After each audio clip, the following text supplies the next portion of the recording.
भगवते वासुदेवाय। ओम नमो भगवते वासुदेवाय। ओम नमो भगवते वासुदेवाय। ओम नमो भगवते वासुदेवाय।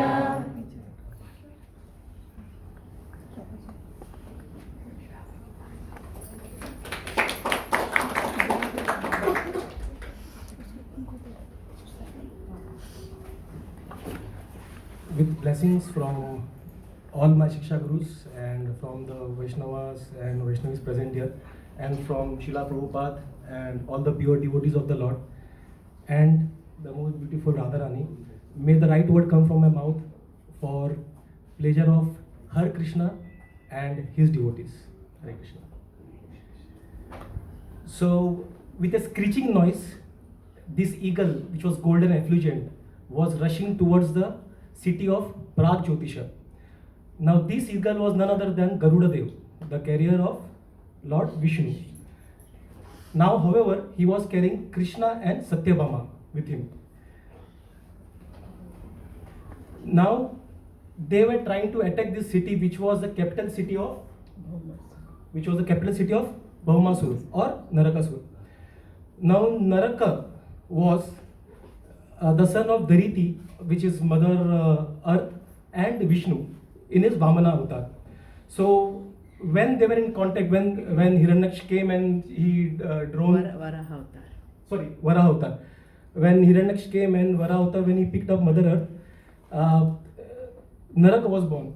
He was a good person. He was a good person initially, but because of his association with the wrong people like Banasur, he turned eventually into Narakasur. So it is said, when we say bad company ruins, bad company is basically that one which takes us away from the religious or dharma. That is called bad company. So Narakasur, eventually when he became very powerful, he started, as other demons usually do, they started attacking heavenly planets, and obviously the most favorite victim being Lord Indra. So he attacked Indra, the kingdom of Indra, and he took away the earrings of Mother Aditi, who is the mother of all the goddesses, god and goddesses, demigods, and he took forcibly the umbrella of Lord Varuna Dev, and he also took a part of Mount Meru, which is also called Mani Parvata. And being distressed, Lord Indra then rushed to Dwarka, where Krishna was spending some good time with Satyabhama in the garden. So he came over there and he begged for his help, assistance. When Krishna got to know that this demon has basically tried to put hands on Mother Aditi, he was very upset. And he quickly called in for Garuda and mounted Garuda. But then he looked back, he saw Satyabhama look little disappointed. Then he understood. Just so to please his wife and also Indra, he called her upon Garuda, and both of them went towards this particular city of Prag Jyotisha. So for we husbands, this is a good learning. So while we are spending time with our wives, if we get a call from office, we have to maintain both the office issues and keep our wife happy. Yeah, we should not take her to office, yeah, true. But things said, Lord, he is his Lord, so he could manage it. For us, it is really difficult. So we have to keep our priorities accordingly. So Narakasur, he was the son of Lord himself, but being in wrong association, he became Asura. So usually we have this misconception that अरे उसके माँ बाप devotees थे, ये भी बड़ा devotee बनेगा. But no, putting that goodness in us, within our heart, is our responsibility. While our parents or others, they basically kind of keep watering the seed, but it is our responsibility, and the most easiest way of getting a good association. It is said like it is not about getting like-minded to be with like-minded people, but with right-minded people. So that is the key. So then to enter the city of Prag Jyotisha was not an easy task. So this is how basically the fortification looked like. So we have Prag Jyotisha Pura in the center with layers of fortification across. So it had 4 strongholds and the military which was basically guarding all the 4 directions of the city. Then we had a canal of water. Then the next layer was, after water canal, it was the electric wire. And then anila gaseous substance, which I presume would be something that would kind of decaptivate you. It might be some kind of poisonous gas. And last was the barbed wire fence, which was built by the demon Mura. So with Prabhupada says with this kind of fortification, it looks really, and it would take kind of strategy and planning to basically intrude this fortress. So which is obvious, right? We all agree to it, right? So to break into this fortress, it would actually take a good amount of strategy and planning and a good amount of military force. But Lord Krishna, in his God style, he just came with Garuda. He took his club, he smashed the 4 fortresses, the 4 strongholds which were guarding, took his arrows, started shooting arrows at all the military, and we started moving here and there.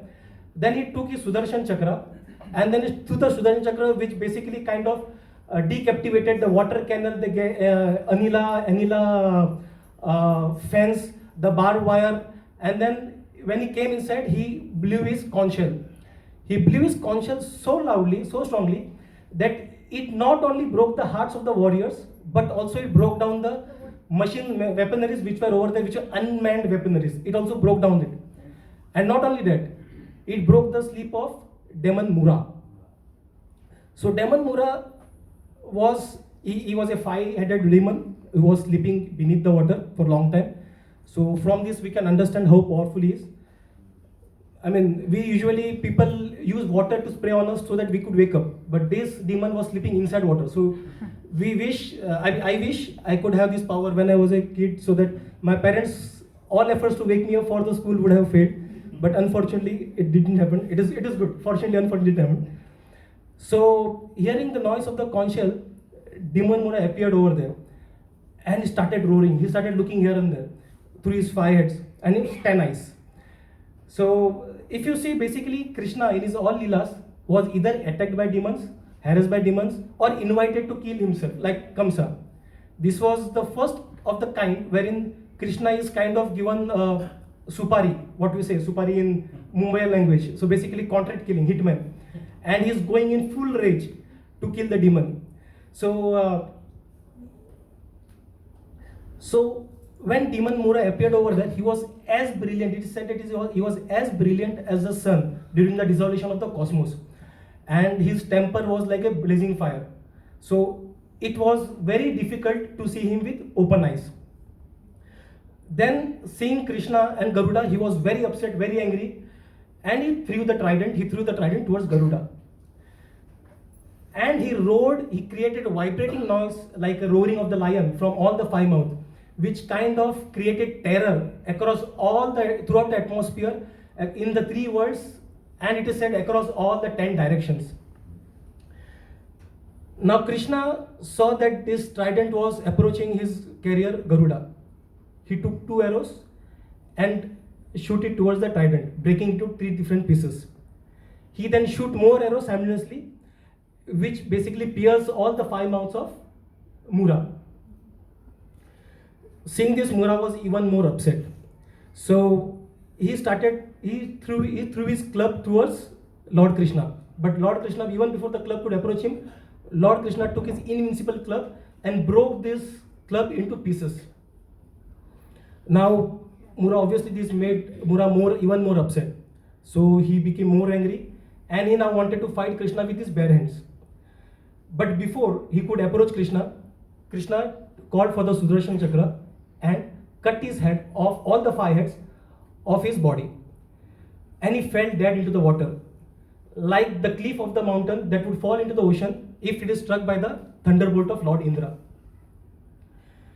So the status of this demon is eliminated. So this is basically, he has got the super contract limb. So we are going that mood. So seeing their father being killed, the 7 sons of Mura also appeared on the scene, and they established Pitha as the new commander-in-chief. So they were in full rage and they were in the mood of revenging their father's death. They started throwing all their weapons towards Lord Krishna. But Lord Krishna with his arrows only, he broke all those weapons like grains. And then he started shooting them with his arrows. And because of this, Pitha and all the other associates were cut into pieces. Their hands, legs, heads were everywhere, were shattered everywhere on the battlefield. So the status here is again eliminated. So seeing all the associates being killed, Narkasur came out. He came out of his city. So when he came out with his elephants, they were all intoxicated elephants. They saw Krishna and Satyabhama up above on the eagle. So they said it looked as if it looked like Krishna. They were so beautiful out in the outer space, high out in the outer space. It looked as if a dark cloud around the sun. It looked dark cloud around the sun, and they were like glittering with the lights of the electric sparks. They looked so beautiful. But now, I mean, this was what even the demon felt. At one moment they felt, oh, he's so beautiful. So, but end of the day, he's a demon. So he started attacking Krishna again. He started throwing all his weapons, but he couldn't even touch Krishna. Even Garuda started helping Krishna by hitting the elephants and the horses by his wings and scratching their heads by his nails and beak. Bhaumasura saw this. He was very upset. So he started throwing weapons towards Garuda. Fortunately, Garuda is not an ordinary bird. And because of that, the impact was as if the flower garland was thrown at an elephant. So that was the impact he felt. Then totally upset, Bhaumasura was very, very, very angry. So at last he called in for his trident. And at that time, Satyabhama said, kill him now. So this was also one of the reasons. Satyabhama incarnation is Mother Earth, Bhumi. So while Mother Earth knew that Narkasur would be killed, but she asked for a boon from Lord Vishnu that unless I permit, please do not kill him. And merciful Lord granted the boon. So he tactfully brought Satyabhama with him so that she would feel pity on her husband and allow him to kill the demon. So when Satyabhama said that, Krishna immediately, without a second, called in for Sudarshan Chakra. And even before he could throw the trident, the demon's head was separated from the body. And his head, which was glittering with all with the helmet and the earrings, fell on the ground in the war field. So the demigods started showering flowers on Krishna, and there were sounds of alas, alas, and well done, well done. So who would have said alas? Which people? The relatives of Bhaumasura. And who would have said well done? Demigods. So what would we say if we would have been in that situation? Yeah, between these two, there is no other option. A or B. What would we choose? Alas or? Why are you so tense? You would say well done, right? You would say well done, you would not say alas.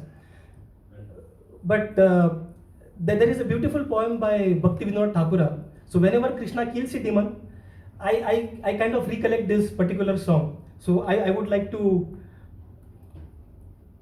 Yeah, so before going to the song, these are basically earnings. So when you get a super, if you kill someone, you get something back, right? So booty. So he got this booty, which we'll be discussing further. So this poem is called Gopinath. So I would like to read it for you.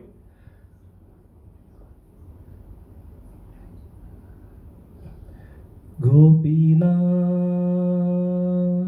ami ki doshe doshi, asura sakala paila charana vinodata kilo bosi. So the meaning goes like, oh Gopinath, I am so sinful that although all the demons attend your lotus feet, Bhakti Vinoda has remained in the worldly existence. So if you see actually all the demons who have been killed by Krishna, they at least had the opportunity to see Krishna face to face. But after hearing this, I have started feeling that I am so sinful that I don't even have the desire to attain the lotus feet of Lord Krishna. So that is what revelations has been given by Bhaktivinoda Thakur through this beautiful poem. So after Narkasur had been killed, the earth broke open and goddess Bhumi appeared from there. She presented the Lord with Vaijanti flower garlands and returned back the earrings of Mother Aditi, then the Mani Parvata, and also the umbrella of Varuna Dev. And with devotion, Bhumi Uvacha Namaste Deva Devesha Shankachakra Gadadara शङ्खचक्र Gadadhar Bhakte Chachopad Rupaya Bhakte चोपतरूपाय Paramatmanam Namostute. परमात्मनं नमोस्तुते. Goddess Bhumi said, obeisances unto you, O Lord of the chief of demigods, O holder of the conch shell, disc and club, O supreme soul within the heart, you assume your various forms to fulfill your devotee's desire. Obeisances unto you. So saying that, she continued continued her prayers towards Lord Krishna.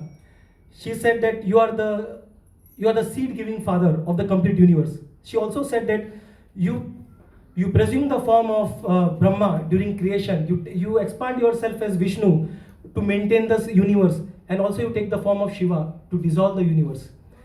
You are the time. You are the Pradhana. In fact, everything resides in you. There is nothing outside you. So these were the prayers said by Mother Bhumi. So saying that, she brought the son of Bhaumasura, known as Bhagadatta, and placed in front of Lord Krishna and pleaded to him that please bless him. He is very frightened to see this ghastly warfare. So please bless him accordingly. He wants to take shelter of your lotus feet. So Krishna smiled, being pleased by her devotion, and blessed him with fearlessness. And then he moved into the palace, where 16,100 royal maidens were waiting for him. So when Krishna entered, all these princesses, which were basically captured by this merciless demon across the universe, they were captivated by the beauty of the Lord, and they all had desired that Krishna be their husband. Krishna, being a super soul present in everyone's heart, could understand their uncontaminated desire, and then he agreed to accept them all as his wives. So then he arranged for the garments and ornaments for each one of them, and each one of them, sitting in a palanquin, were dispatched to the city of Dwarka. Krishna collected unlimited wealth from their chariots, horses, and many more things. Even he collected 64 white elephants, each with 4 tusks, which were considered to be the descendants of the vehicle of Lord Indra, Airavat. So even our soul is captivated by the demon of material existence. So who will protect us from this captivation? Who will protect us? He will come. He will surely come. When we sincerely pray to Lord Krishna, he will surely come. So when he comes, we will be freed from this material existence and will attain the highest consciousness. So being dispatching all the princesses and the goods which he had collected, he then took Satyabhama with him to the heavenly planets.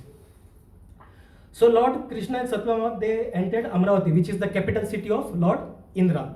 So Lord Indra and Sachi Devi, his wife, they welcomed him, and Lord Krishna handed over the earrings of Mother Aditi. So they were happy.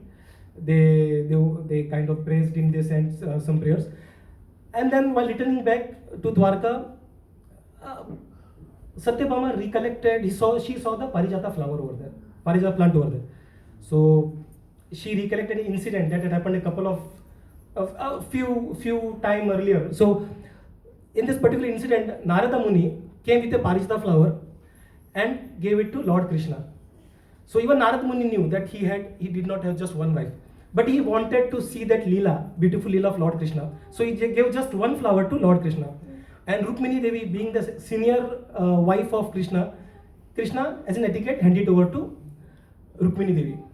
Seeing that, Satyabhama was very jealous. She was upset. Krishna could understand this competitive nature between his princes, between his wives. And when Satyabhama asked, demanded, I also want a Parijata flower, he said, like the way we said, Dil ki mangto, jani rito. Kind of said, what one Parijata flower? I will give the complete tree. So, before we go ahead, we have to understand the mood of Satyabhama over here. So it is said that Satyabhama is the manifestation of Radharani and Rukmini is the manifestation of Chandravati. So Rukmini is Chandravali is basically in submissive mood, whereas Radharani is in a demanding mood. So if Krishna would neglect Chandravali, she would think, oh, what should I do more for Krishna? Was there something less that I did not serve Krishna properly? What should I do next time to make Krishna, to give pleasure to Krishna? Whereas Radharani would herself get displeased. He would say she would live from there and would expect or demand Krishna to follow her. So though both had the fear that Krishna would leave them, but the mood of serving Krishna was different. One was in the submissive mood, while Radharani was demanding mood. I am now upset with you, and you have to follow me. I demand it from you. You have to follow me. So that was the mood of Radharani, which was manifested in Satyabhama. So there are many good leelas like Man Mandir and all, where Mor Kutir is very popular, wherein when Radharani was upset, Krishna had to go there and he had to dance as a peacock and peahen to please Radharani. So that was the mood. So she was very demanding, and that mood was we could see in Satyabhama. So Satyabhama did not think, oh, now if I ask Parijat from Krishna, what would he think? ये कैसी बीबी है, कैसे क्यों बोलती है? Can't she understand? भाई, I want it, खत्म. I want the Parijat. She did not think what should that is the mood which Krishna relished from Satyabhama. So all these moods were basically to serve Krishna only. That was the only intention of this was only the purpose of this different moods. So when Satyabhama took the Parijata flower, uprooted it, Parijata plant, and placed it on eagle from Garuda Dev, Krishna did not say anything because he remembered his promise to Satyabhama. But Lord Indra was upset with it. मेरे इलाके में के मेरा ही पेड़ कैसे उखाड़ के लेके गए? He was very upset. So he challenged Krishna and Satyabhama. No, you cannot take it back. Obviously, there is not, Pooja pointed it out, there is not even verse in Bhagavatam which says that Krishna won the battle. The continued, that Krishna took the Parijata, and because it was very obvious that Krishna would win the battle. Here, the hellish revelation was the selfish attitude of Lord Indra. Just few moments back, Lord Indra basically went and he begged for assistance of Krishna.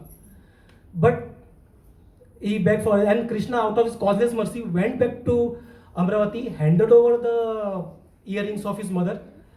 They were happy with that. But just for one Parijata tree, he challenged Lord Krishna. That is a selfish attitude we have. Unfortunately, this is even seen in people around us, and even in all of us. Sorry, I'm not to put it on, but all of it in the sense, if it would not been in us, we would have gone back to Krishna. It is because of this selfish attitude, self-centered, which we are still in this cycle of life and death, enjoying in this material existence. If we move this self-interest to Krishna interest, we would be going back to Godhead. So after defeating Indra, Krishna went back to Dwarka with Satyabhama, and there he arranged for the marriage of 16,100 wives, the God style. So when I said God style, there is one single Muhurat, right? We have one single Muhurat for the marriage where we have to do the marriage. Krishna did marriage with 16,100 wives at the same Muhurata in different palaces, differently, with all the relatives of Krishna. His parents were present in each marriage without them knowing that they were present in each marriage. That is the inconceivable potency of Lord Krishna. So Krishna also had these palaces for each of them palaces. So you can see 16,100 palaces or 16,108 palaces for each wife, in that city of Dwarka, if we try to actually build the palaces, I guess it would take the complete area of India, then Pakistan, Afghanistan. So we could start claiming back Pakistan and Afghanistan. So it would completely take the whole area of land. But in that city of Dwarka, he constructed 16,108 palaces. They were huge palaces for which there is no parallel in this material world. So this is how he exhibited that he is the God, the supreme person of Godhead. But at the same time, Krishna was also exhibiting the quality of an ordinary human being. So he was dealing with his wives like an ordinary husband. So they would talk, smile, laugh, embrace like an ordinary human beings. While at the same time he was present in 16,000 palaces simultaneously. So that is why the Lord is inconceivable, and that is why even great demigods like Lord Brahma could not understand Lord Krishna. So he strictly followed the relationship between the wife and husband that is expected to be followed in this worldly affairs.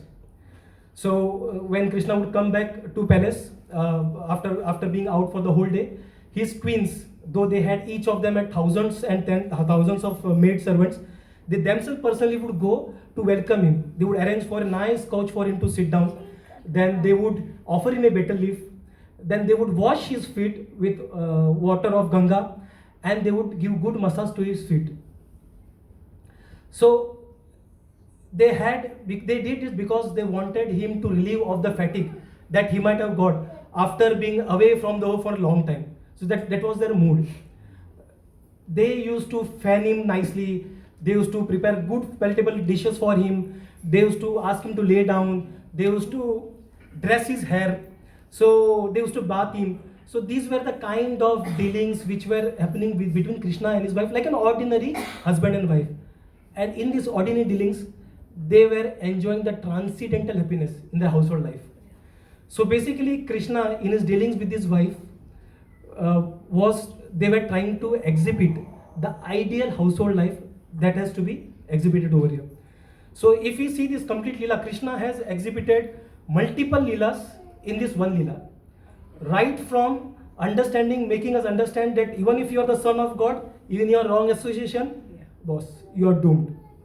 It ruins your heart. So you have to take care of your association. You have to get the correct association.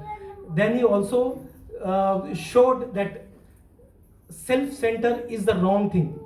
That through the Leela, through the interaction with Lord Indra. And then he showed an ideal household life with interaction with his wives. So Krishna is inconceivable, and it is very difficult to understand him. In the same Leela, he behaves like an ordinary human being, while in the same Leela, he shows that I am the boss. So this is how he ends his Leela, from a raging person to a very ideal, humble household husband. So with this, I would like to end the Leela for today. Thank you for your presence. Hare Krishna.